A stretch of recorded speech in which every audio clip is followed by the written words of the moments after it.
Thank you so much for coming to our second program on racism here in the Northwest suburbs. Tonight, focusing primarily on Arlington Heights, both those who live and work here, or frankly, if you're passing through and you're affected by racism in our community, we want to know that. We need to know that. We'll get started here in just a moment as everybody just comes rolling into the webinar. It takes a minute for Zoom to catch up.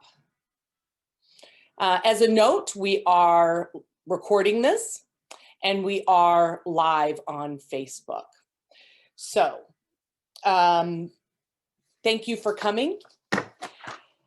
And before we get started, I want to share with you an op-ed, an open letter to the community that I wrote that was recently published in the Daily Herald. I'm Heidi Graham, and thank you for coming. As president of the League of Women Voters of Arlington Heights, Mount Prospect, Buffalo Grove areas, I was asked to join with other Arlington Heights community members and leaders to see what we could do to elevate the issue of diversity, equity, and inclusion in our village. This work is a direct result of racist graffiti spray painted just blocks from our police station, and as an aside, blocks from my home.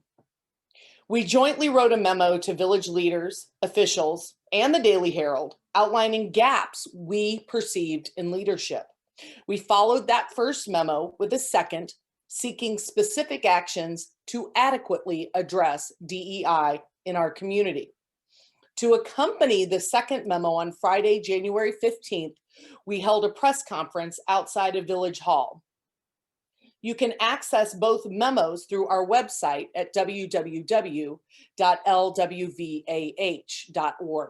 As another aside, the people at that press conference who spoke were myself, Karen, who is on screen here, and a student and neighbor from Prospect High School.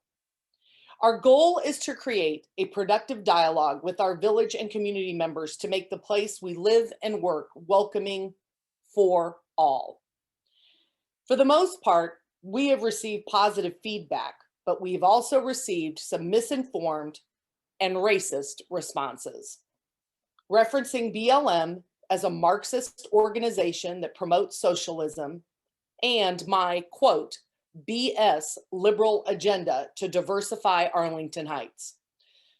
Perhaps the most disturbing part of these responses is the distinction they draw between hardworking values and inclusion, between bullying among children and adults for not conforming to the popular belief, and disparaging the beliefs of others in basic human rights, basic.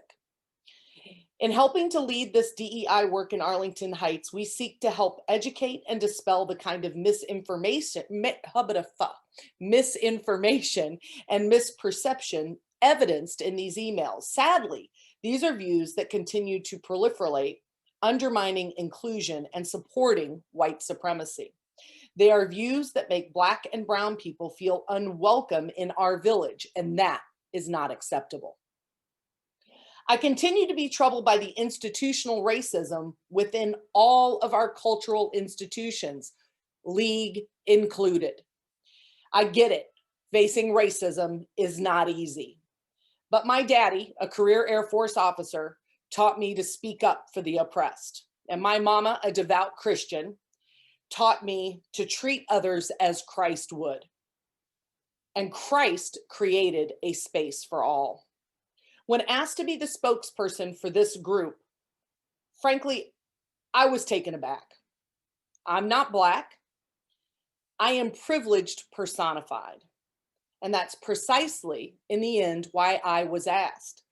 I do not have a job to lose or children in school who could be ridiculed. In fact, I have nothing to lose for being vocal on a matter I view at the heart of many of the issues League works to improve. We're doing this important work because we love our community.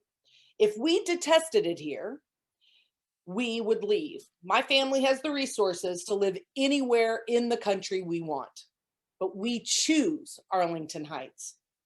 I've loved raising my family here. I have 2 children. Spending summers at our parks, exploring the library with my son, and I'm proud of the education that my children have received in our public schools. I'm happy to live in a safe community.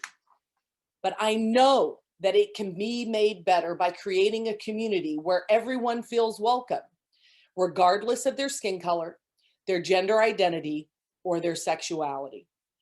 When I hear from my Black friend, who's here with us tonight, who bravely stood before our community at our news conference, that she does not feel safe in our community, I want to cry. When I hear from a young Black woman I've known since she was a baby that she feels incomplete because she has never had a teacher who looks like her, I know that I have been silent too long. Though I have received a few negative emails, I know there are probably hundreds, maybe even thousands more people right here in this village who feel the same way. But I also know that more people see that racism exists here and they want to help, but they don't know how. So here's how. Stop being silent. Insist that our publicly funded local organizations hire diverse staff, promote diversity in leadership. And this includes, but is not limited to, police, fire, village, city staff, schools, libraries, parks, and townships. Look for elected officials who will be committed to DEI. Hold leadership accountable for DEI. Support businesses that are Black and brown owned and female owned. And if you cannot find elected officials who support DEI, run for office. Our democracy relies on contested elections, and we can have civil, constructive dialogue in contested elections if we, as voters, insist on it. Will it be easy? Absolutely not. Will it be worth it? Absolutely. So these are the reasons why I'm committed to being here tonight. I do not expect tonight to be easy. It might not even be, for those of us who are white and privileged, it might not even feel safe. But these are the conversations that we must have to make our community better. Remember, tonight we're on Zoom. This is technology. It can be finicky sometimes, so just please sign back on if something happens. And we are so proud to have 2 ASL interpreters with us here tonight to make our program accessible for as many people as possible, Nikema and Candace. Please pin their video in the Zoom if you need them. And if you have technical difficulties, please, please send me a chat. Our goal is to make our league as accessible to as many people as we possibly can. So usually I do so much of the talking at these events, and frankly, you've heard enough of me tonight. So I am proud to turn this program over to Vivian, who is one of our emerging leaders and a student in District 214, and to Karen, who has newly been appointed to our board of directors. She is also a community activist and someone I proudly and happily call my friend. Thank you.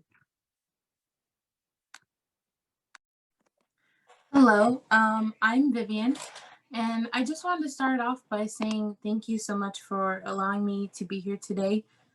It's truly an honor to be able to come here and share the stories of those of you who so bravely came forward and may possibly come forward today. I just want to also thank those of you who are here today to listen. It's definitely challenging to sit down and hear some of the stories that may be heard today. Before we get started, let me tell you a little bit about the League. So the League began nearly 100 years ago as part of the women's suffrage movement. And after the 19th Amendment was ratified, League continued as leaders in advocating for voting and other civil rights issues. But 100 years ago, League founders asked women of color to march in the back of parades. They were worried that giving a voice to women of color would alienate others who they felt were more necessary to the cause. That was then, and this is now. But we still have work to do in overcoming racism and bias, and we are starting locally. I'm going to turn this over to Karen Thomas, newly appointed board director for our league, community activist, and one of the organizers of tonight's event, to run down just some of our goals for today. Thank you, Vivian. All right, Vivian, can you see the slide? Yeah. Perfect. Okay. All right. Good evening. I'm Karen Thomas. I'm a resident in Arlington Heights. I've lived here my entire life growing up, and I have moved back with my daughter. So thank you so much for coming. I just want to share what our goals are for tonight. So we have a few. Our first goal is to provide a space to listen and validate BIPOC residents and employees in Arlington Heights. If you have not heard the term BIPOC before, it stands for Black, Indigenous, People of Color. And so this term came about to include more specifically certain groups of people. Instead of just saying people of color, which tends to be lighter skinned people of color, we're making sure that darker skinned Black people and Indigenous people are also recognized in this term. And so that is why we're using it. And also there was a question in the chat about what does DEI stand for, and that stands for diversity, equity, and inclusion. Another goal that we have tonight is to gather data from our Arlington Heights residents and employees about their experiences dealing with racism. And we want to use that data to help us move forward to critically discuss about how to create safe and a more just community for everyone. Another goal that we have is to build relationships between groups that are already doing this work. So as we held our first Through Our Eyes event last week, a lot of groups, we met a lot of groups that have already been doing this work. And so we want to make sure that we are all coming together and sharing and supporting each other because this work this is not the first time that something like this has been held in Arlington Heights, and it will not be the last. The last goal that we have for the summit is to create actionable steps where possible. So yes, we need to spend time listening and hearing each other as community members, but then we also want to make sure that we are moving forward and doing the action that it takes to change and transform our community. As we listen today, we have some norms. So please listen, act, and speak from a compassionate place.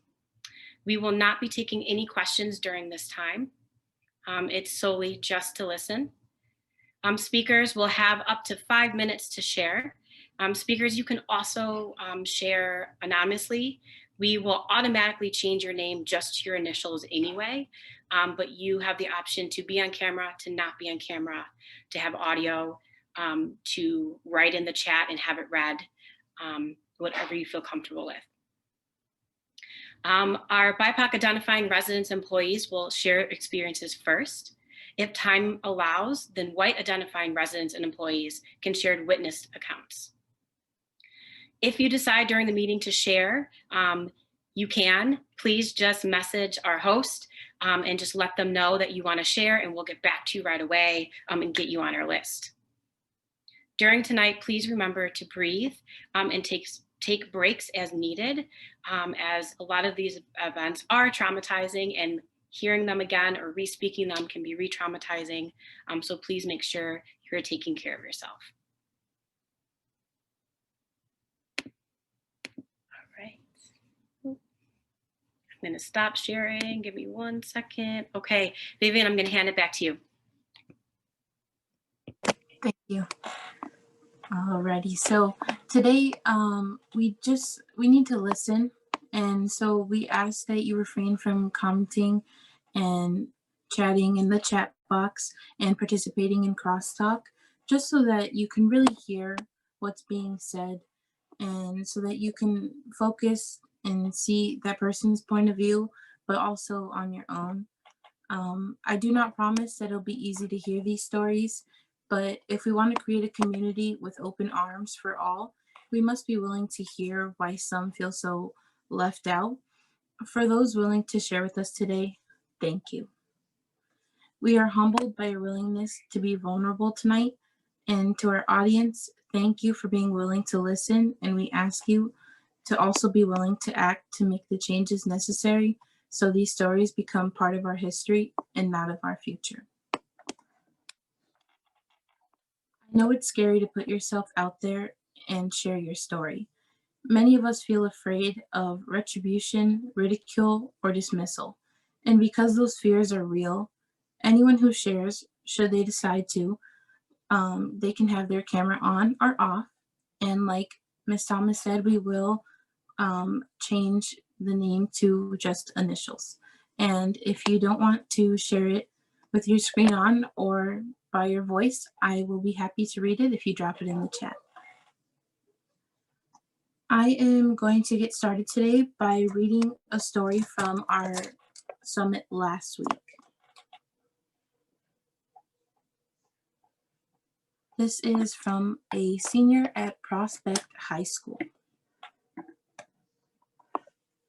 I honestly feel like many people look at Arlington Heights and truly believe that racism is not a part of it. It is. Maybe I notice it because I am one of the few Black women in this community, but sometimes it feels suffocating, like there is nowhere to turn. This may sound dramatic, but some of you might understand how others and I feel if you have dealt with casual racism. I was once riding my bike to the library, and I was about to cross the street when a car zoomed past me. Someone in the vehicle rolled down their window and screamed the N-word at me. I was shocked. Is that what I am to others?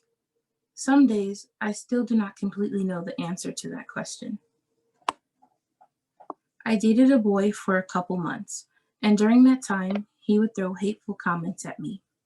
During and after our relationship, he would call me the N-word, a monkey, and a dirty cotton picker. He would tell friends of his that I did not know to text me similar things. I will never forget this and how much it affected me. I felt trapped. Getting random texts, anonymous phone calls, nasty voicemails, and for what? Because the pigment in my skin is darker than some others? I still cannot comprehend why this happened. I was too shy to stick up for myself, and I let it continue for a very long time. I am biracial, half Black and half white. Some people love to make me think I am not white enough or Black enough. I have been told insensitive things like you don't count as being Black because you are only half, or ha, you are an N-word, 0.5. Yes, that was indeed one of my nicknames for a while. Not really a term of endearment. Being half African American does not strip away the Black in me. Several white kids have told me they get an N-word pass, which is basically permission to say that word because they have Black friends. I despise comments like these and every ignorant intention behind it. I feel like I have been fighting to define my own identity for as long as I can remember. It is hard feeling like people will not take the time out of their day to understand or put themselves in other people's shoes. I struggle with finding people to talk to about these issues, but I hope someday I will be able to talk about my melanin without fear. I know I am not the only one who feels this way, and I hope that someday that people of color will not feel like outsiders in our own community. Some days I feel hopeless, and that I just want to be in a place where none of this exists. Other days I want to scream to the world that I am proud to be Black, and that it does not make me different. It makes me stronger.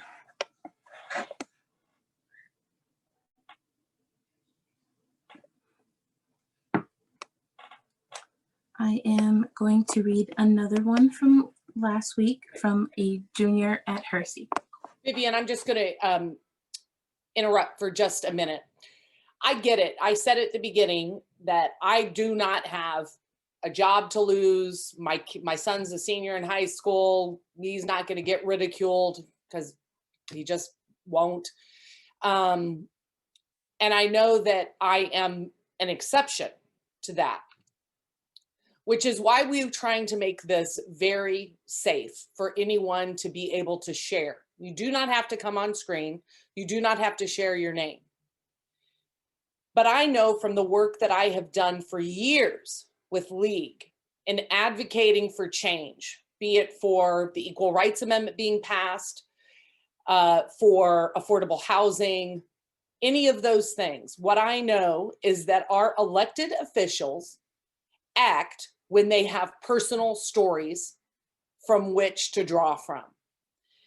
And right now, they are not hearing what we need them to hear. In fact, sometimes they're hearing quite the opposite, that we don't need diversity in Arlington Heights. And so I know it's hard, but I would encourage anyone to please send us a message and to share. Even if you are a white person and have witnessed some racist thing. So most of us, if you live near Mariano's, we witnessed 4 times KKK, white power, being spray painted on a underpass that is frequently used by community members. We can no longer dismiss these. We've had flags. The gay flag was torn and vandalized several times at a local church. These are the kinds of things that we have to hear and we need to have in recording, whether we see your name or not. So I know it's hard, but if these students can do it, if these students can come forward, please, please, please, I need you to come forward. And now Vivian will read another story. I know I said you weren't going to hear from me.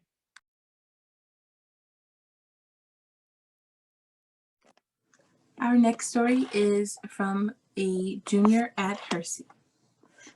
So in Hersey each year during Black History Month, BSU hosts a show in order to show a part of our culture while spreading awareness regarding racial injustice. Last year, we presented a show called Through Our Eyes. In one of the scenes, several girls stood on the stage dancing to the song Brown Skinned Girls, trying to portray how proud they were to be who they were. One Hersey student decided to take a picture of all the girls standing on stage and captioned it with #auction. This image circulated around the school until BSU members noticed. We brought the incident to the dean, and the dean asked for him to apologize to us, which I felt wasn't the most appropriate punishment, since I thought it should have been harsher, since it made us feel dehumanized and made us realize the type of the community we live in.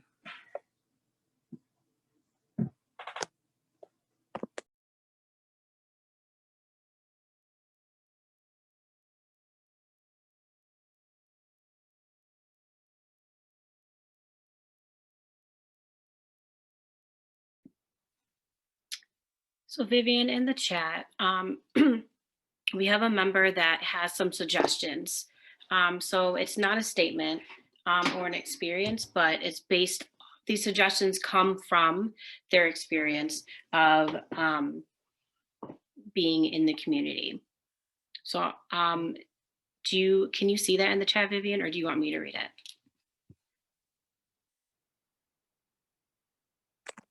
Let me see. Could you read it? Yeah.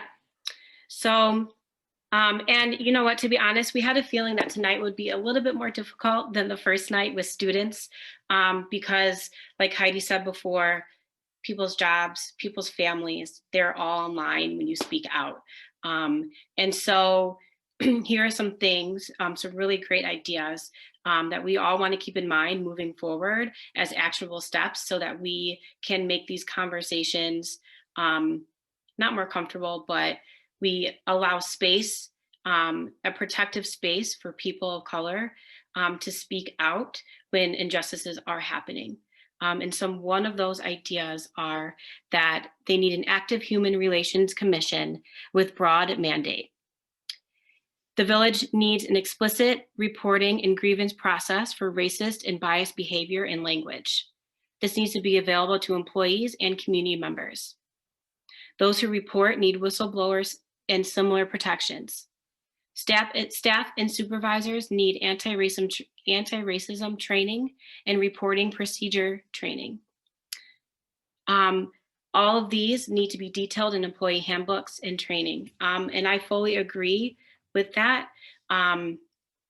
because this is now where we come to, is where we can't have these conversations in a community and people don't feel comfortable speaking and sharing. So we're still gonna stay on because the space is important, and it does take time. So we are going to just give it a few more minutes. What we did in our last panel session with the students, just for mental breaks, we took about 3 minutes. Vivian and I go off camera and then we come back on. So we're gonna give people a few minutes to kind of process maybe why people aren't like wanting to come out and share right away. And then we will come back in 3 minutes. So at 33, so we will see you then. Take this time to get water, to take a breath, and we'll be back.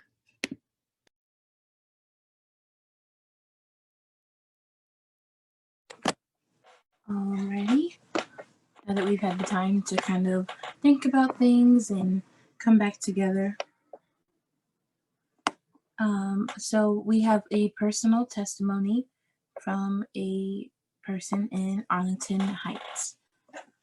I am a 42-year-old Black woman who lived in Arlington Heights for 4 years. I have voted in every election since I was 18 years old.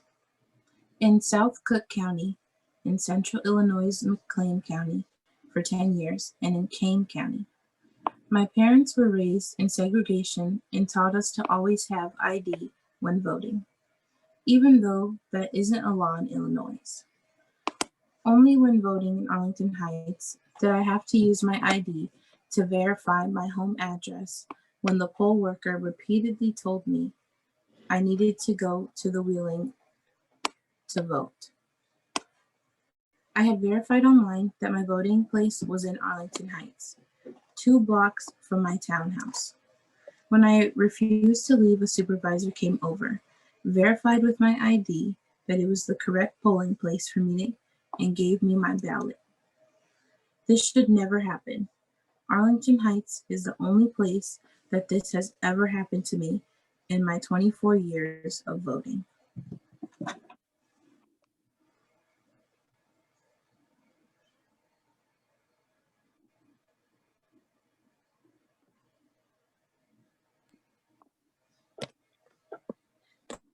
Next, we have a witness account from MM. I had a teacher in an Arlington Heights school who's Hispanic tell me that he was near the library, and he told me that on 2 different occasions he was walking his dog in his neighborhood along Euclid, and motorists would harass him as he was walking, saying things like, "Go back where you came from." Right? This is a teacher in our school, right?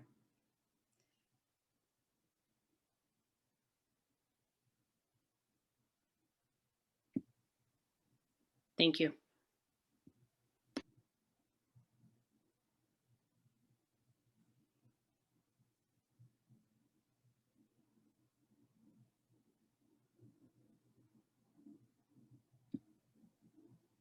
I can share.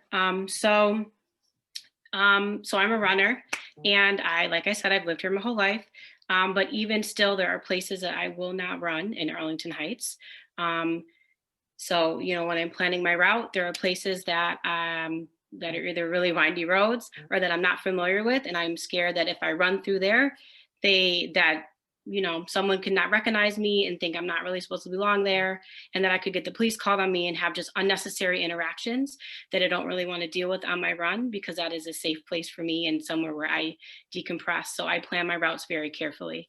I also choose to go run in the city, to run with other Black folk. So I have to leave my community to go do an activity that most people just can like walk outside and do.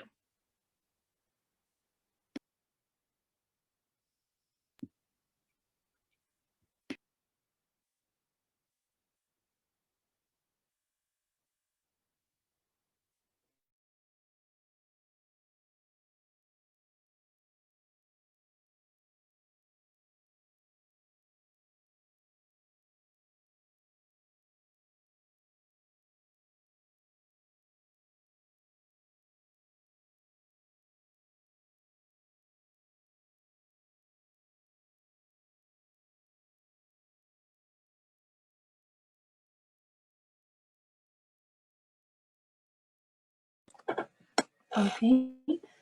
Next, I will be reading a few stories from District 214 Justice Group. A white student in my class was escorted to the attendance office to meet with his division head of student success and wellness. Upon returning to my classroom, one of his friends asked about the meeting.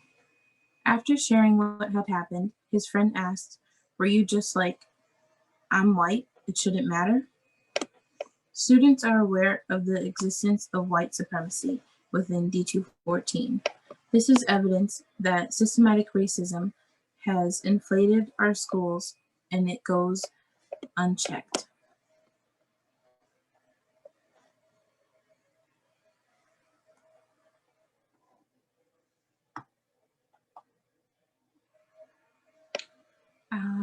I will keep going.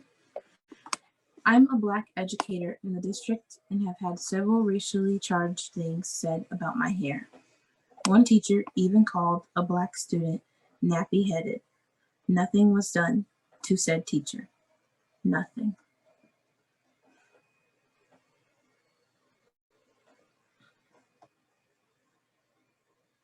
I have worked in D214 for over 10 years. During this time, I have seen good administrators and awful ones. This story is about one who has thankfully retired.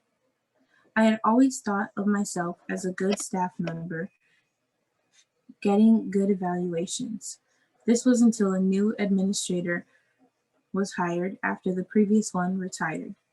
Within 2 years of them taking over, he had moved one BIPOC out of their department by making them move schools.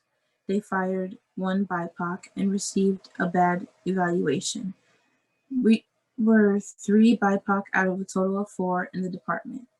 When I confronted them about my evaluation, they said I was not a good staff member because I had called out things that were not fair in the department and for sticking up for the other 2 BIPOC that left the building. They said I would never be a good staff member while I worked for them. It was the most stressful 3 years of my life working for them. I was constantly verbally attacked in front of other staff and no one said anything to them. To my knowledge, none of the other non-BIPOC were treated this way. This type of treatment has to stop.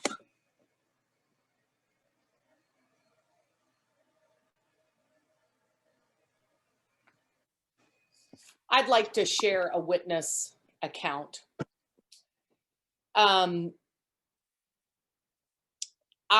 This past summer, some of you may recall that in response to this racist graffiti and to be allies in the Black Lives Matter movement, we hosted a series of anger to action webinars.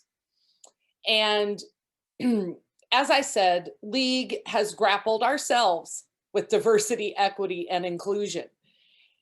We are traditionally a largely white, middle class, and over 50 group of women. I've worked pretty hard, and our league has worked pretty hard to change that. But even still, we had maybe 4, of course my phone's ringing. We had maybe 4 people of color in our league. And so I called one of them. And her response to me, what she told me, is that in response, that she was so afraid of putting a Black Lives Matter sign in her yard that she actually considered, she put the sign in her yard and then considered, do I move my son's bed away from the window? Because his room happened to be in the front of the house near where the sign was. And this is a thought that crossed her mind. These are real. One of my closest friends, they are a biracial couple. And back when our children were freshmen in high school and some of them getting in trouble, I don't throw any shade on that. I was in trouble on the constant in high school. I was arrested, suspended, you name it, it happened. These kids were at the park, probably doing something that they shouldn't do. And one of the kids called their parents and said, the cops are here. The reaction of my Black friend that the cops were coming to a place where his daughter was so much different than everyone else in the room who was white. It was clear to me we lived completely different experiences while we live in the exact same community. This is one of the main reasons that I am dedicated to this. And then I think we have someone else to be speaking. Are they coming on, Heidi, or there's a something in the chat that I can read if we're waiting?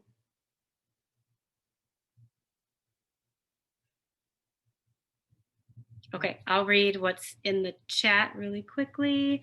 Okay, so this this resident would like to be anonymous, and this is a witnessed account. So there was a group of people at church over the summer that were protesting for Black Lives Matters. It was a very peaceful protest. My husband was driving by and said that the man who was white driving in front of him slowed down and gave the people the middle finger. It was appalling to see. Thank you for sharing that story, the witnessed account. Sorry, I'm trying to catch up in the chat. Give me a second. Does DD want to come on? I am going to, DD, I'm going to allow you to speak. And then if it's okay with you, I'd like to, if you want, I can turn on your camera. I just have to find you. Just give me one moment.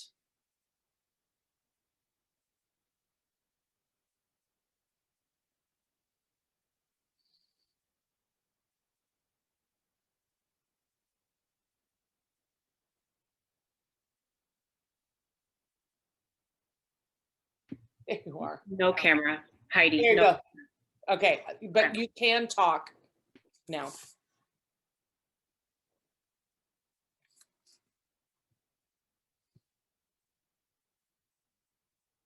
You should be able to talk.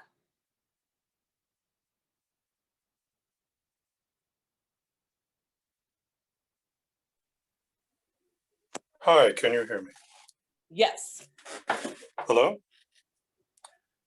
Is that a yes? Yes, it is. We can hear you. Okay.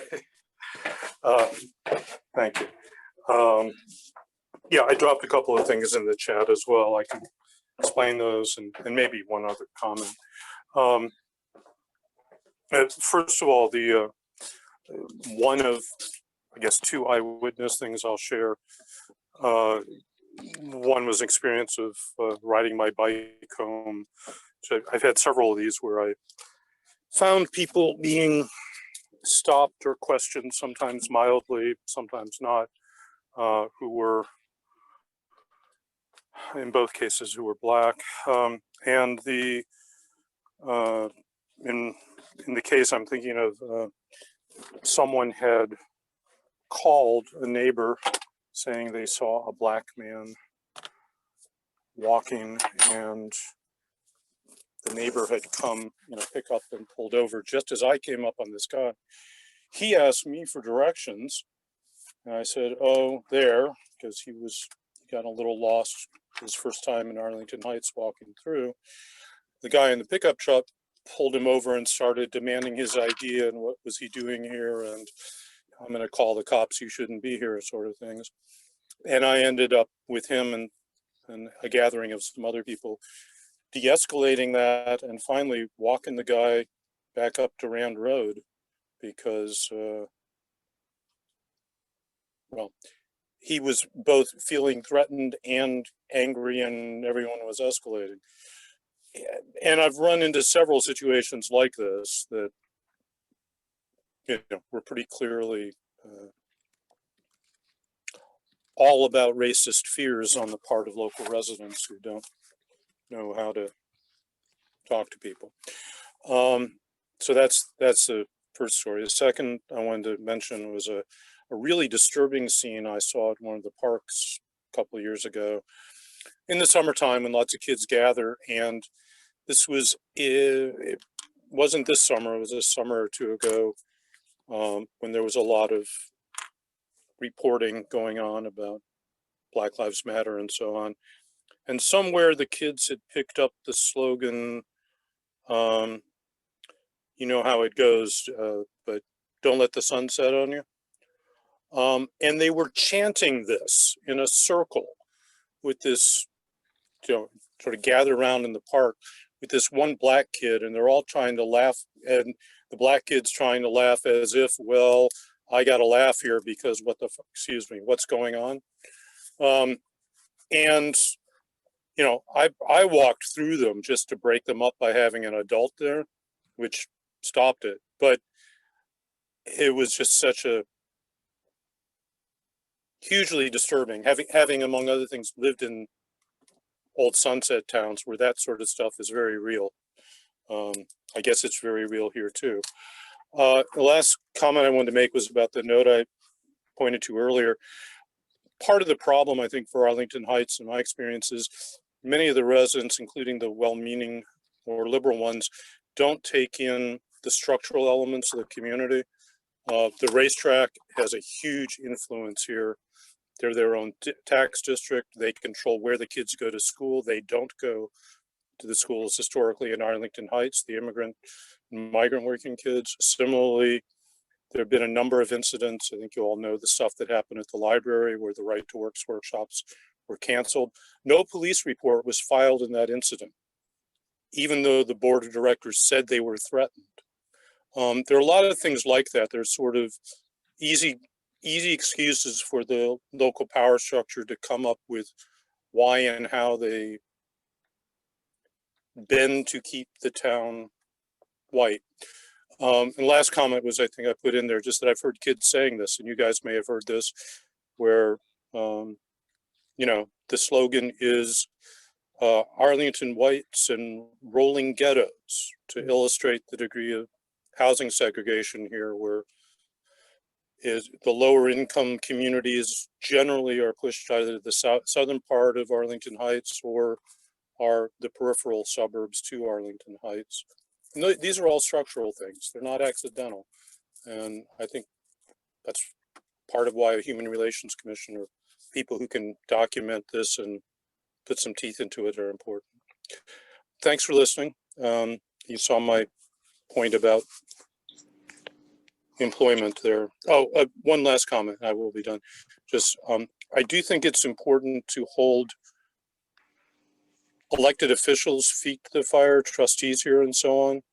I know in my experience, when asked about what to do about particular instances, I've had trustee members say to me, well, we don't really know what to do. Have you talked to picking up no advocacy, not doing anything about a situation, referring it to a bureaucracy, and while acknowledging the bureaucracy can't do anything? It was just a very frustrating experience. Thanks again. Hope that was helpful.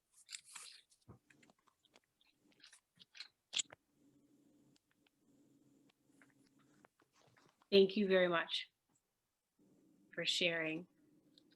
All right, I believe next up we have Heidi. Are we doing NE first? I lost you. Hi, well, NE is here. Thank you. You may go ahead and share. Okay, are you able to hear me? Yes, we can. Okay, thank you. I have a couple of instances I'd like to share as a witness. One time when a friend of mine and I were coming back late at night, this was 2 summers ago, we were coming home from Ravinia, and we noticed the car in front of us got pulled over by a local policeman. We were right on Arlington Heights Road, very close to home. And the young man did happen to be African American. So we pulled behind, then there was his vehicle, the police vehicle. We pulled behind and got out of our car because we wanted to witness and let the young man know that we were there and the police know that we were there to witness. It was a challenging situation in that my friend handled it a little bit differently than I would have. She was more outspoken than I. And right away, she was telling the police officer, "You pulled this man over because he's Black."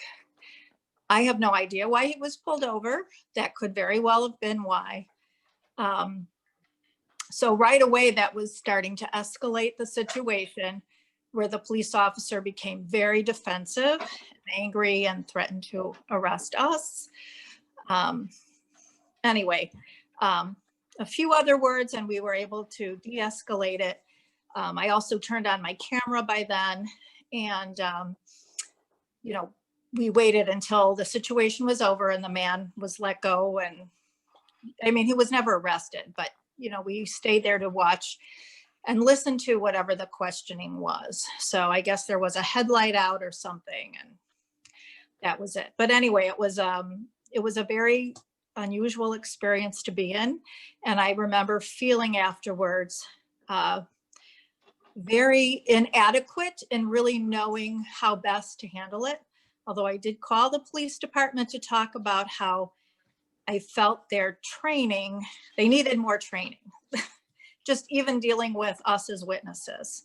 Because right away, the police officer was saying, "We've been trained. We pull over the same number of, demographically, we pull over the same number of people as are represented in the community." And he felt he was adequately trained. So right away, that seemed kind of glaring.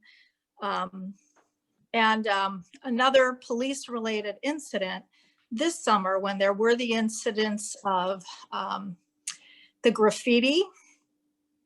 And then I know that there was a church that's not too far from me that had the Black Lives Matter flag that was up, and how multiple times it was defaced and torn. And I have a friend from that church, they called the police. So this I didn't witness myself. This I heard secondhand. But I was so disappointed in hearing that the police response was to take the flag down. So basically saying it was inflammatory, and basically blaming the victim, as opposed to trying to help, help rid the root of what the issue was, and that, it was racially caused, so that was very disappointing. I actually wrote to the village board about that incident, in asking for DEI. So those are just a few things where it seemed very evident, again, that the police have not had adequate training. They may have had some so-called diversity training, but they really don't seem to know how to support when hate crimes occur. And obviously then how, even I'm nervous at talking, but how would, I saying it wrong, but, a BIPOC person, a person of color, how they would feel and how totally unsupported, unsafe they would feel. So, and then one last comment, I'm sorry, but I know when I read that trustees or village officials feel there's no racism, all they have to do is go on Nextdoor, because I actually left because have somebody just say something about affordable housing and you see all kinds of hateful and racist comments come out. So all they have to do is read through any kind of a post and it would be obvious that as much as we live in a nice community in many ways, we're very blind to all the racism and hateful activities that actually do go on. And there's a lot more we can all do to make this a better place and a safer place for everybody. So thank you. I'm sorry for rambling. Thank you for sharing that with us. Next, we do have NA who would like to share.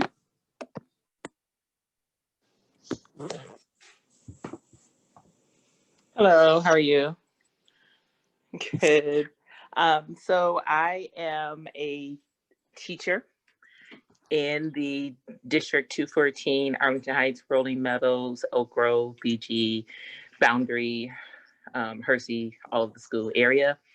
I have been a professional educator for over 20 years, and I've worked in the district for, I can't even remember, probably over 15 years.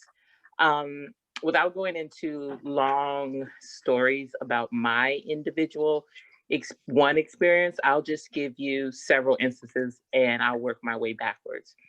So starting this year, I've had at least 2 individual parents confront me about my views and say that I am being basically detrimental to the education of their students by what I believe is just merely speaking my truth about what is happening to BIPOC communities in and around the Chicagoland area, and not saying anything that's not factual, but just against what they are saying, which again is perpetuating their belief of whiteness and how any view that does not support theirs is going to be seen as somehow harmful to their students. Moving backwards from there, something a little bit more overt, I've had a student airdrop a very explicit image, and it had sexual as well as racial undertones. The N-word was included in that image, and it was sent to me while I was teaching. I was having a very, very emotional reaction to it, and I addressed my students immediately about this, and I had to take a moment, but of course, being an educator, I had to get right back in there and start doing what I had to do. Had to continue my work, not acknowledging that the hate and the hurt of seeing that word presented to me, as well as at least 2 to 3 other students, was just kind of a comical thing that someone decided to direct. Whether it was intentional or not, it made it toward my computer. Moving back a little bit more, I had a student decide to turn in a assignment and purposely decided to type the N-word at the bottom of the assignment and had no problem turning it into me. How that student was dealt with was not as, I guess I could say, not as adequate as I would have liked. I was not looking for blood in this instance because I am still a compassionate person. However, it was kind of kept quiet. There was some educational tools that were given to him. The student did end up having to leave the school, but not because of racial incidences, which, by the way, he had been noted having at least 2 others prior to the one with me, and nothing. And the student is now back. So moving on, continuing back a little bit further, Within that same year, we're still in last year, we had a very openly overt blackface incident at our school. It was held at a football game, and the parents actually put the blackface on the students to attend the game. And it was seen as, oh, well, this was a blackout. This is what we're supposed to do, right? And the kids apparently did not know the history, which I cannot understand how the overt images of blackface are continually put out there. And if they did not know, their parents definitely should have known. You can't tell me that their parents have never heard nor seen of the implications and the hurt. And for me, the overt images of lynchings popping up in my mind. You cannot tell me they did not know. So I could continue. I could go on to my first times at my school where one other Black educator was told that the reason that that person, that she had been hired, was not only to do her job, but to start an organization to counter the skinheads that had existed in the building. And while we do not see open displays of skinheads or any type of what I would like to say radical fringe white supremacist groups, I cannot say that they do not exist 100%. We have seen Confederate flags flown in the hall. I know other educators, and I cannot speak their truth, have had similar incidences, whether they were Black, Brown, East Asian, South Asian, directly targeted and directly spoken. I've seen it written in books, overt and very specific wording that was racist, the N-word written, and it has been reported. Now, I will not totally discredit schools within our boundaries, because I do feel that there has been some movement, but that movement is not as, again, intentional as it needs to be, nor has it been consistent. I've been told by educators to stay in my lane. I feel that I am highly, highly qualified to be in anybody's lane. So to be told that I need to stay in my lane and not bring up the inequities that I see on a daily, how is that not staying in my lane? So yeah, those are just a few. I have plenty of receipts to cover all those. So thank you for allowing me to share. Thank you so much for sharing with us.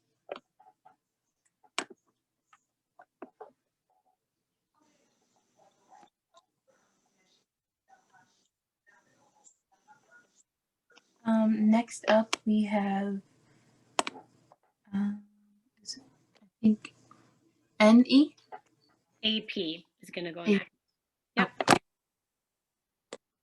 Good evening, everybody. I really am so grateful to League of Women Voters and all you women out here, doing the good work, doing the difficult work.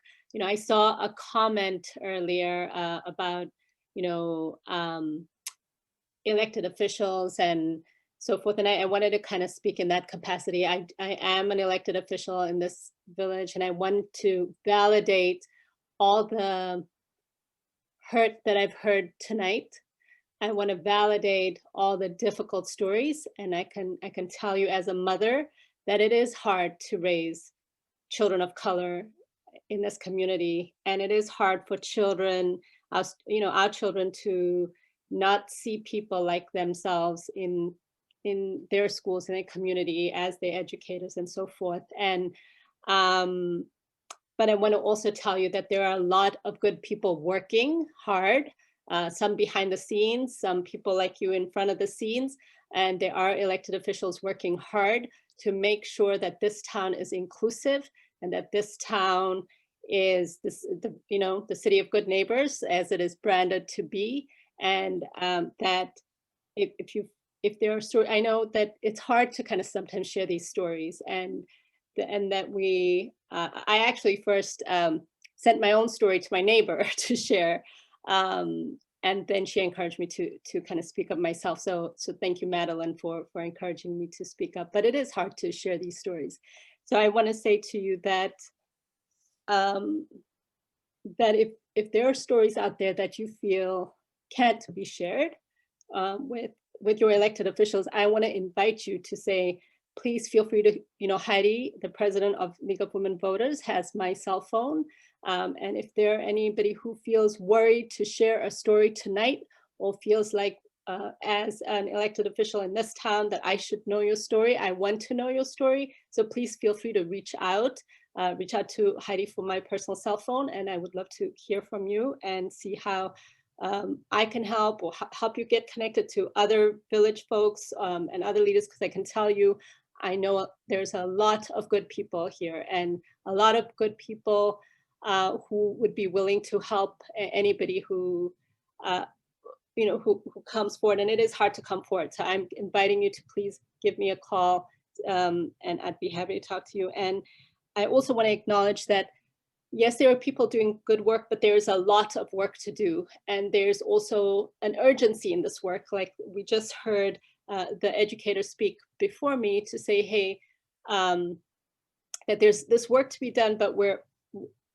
do, our children are getting older, coming out of the system, or may move out of college, may never come back, because they don't feel welcome. So this work in our country and in this little town has to be done quickly. And so I thank the League of Women Voters for doing this. And I'm here to work with everybody else. And there is definitely an urgency to this work, and we have to do this work quickly and fast. So thank you so much for this work and this this difficult but very important conversation.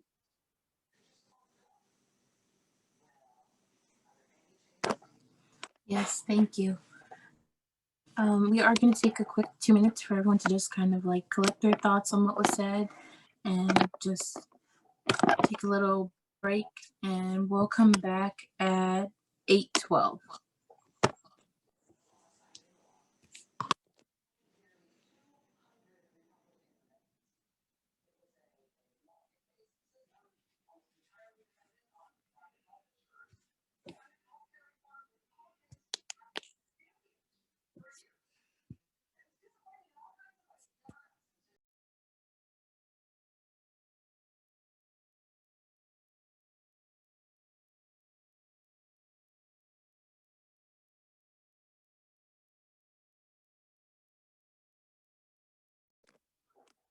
Alrighty, so we know we don't have any more personal testimonies from any BIPOC speakers, so we're gonna send out our last poll for the evening, and then Karen will lead us through with some of our goals to end us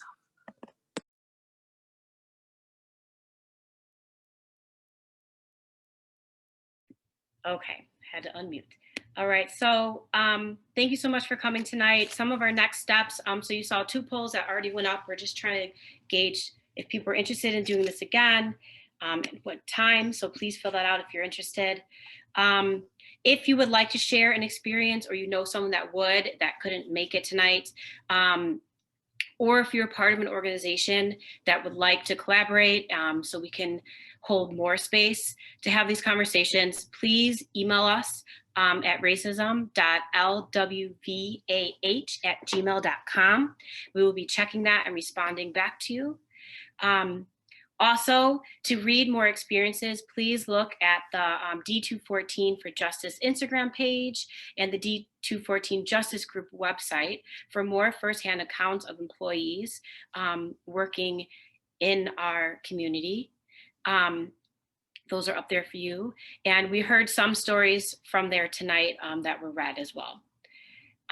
Please continue to look out for more information about future events that will hold space for these discussions so we can start moving our community forward.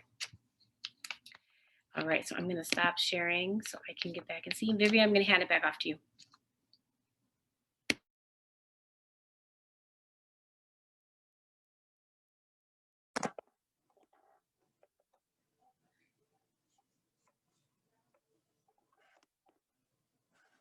sorry, just 1 second.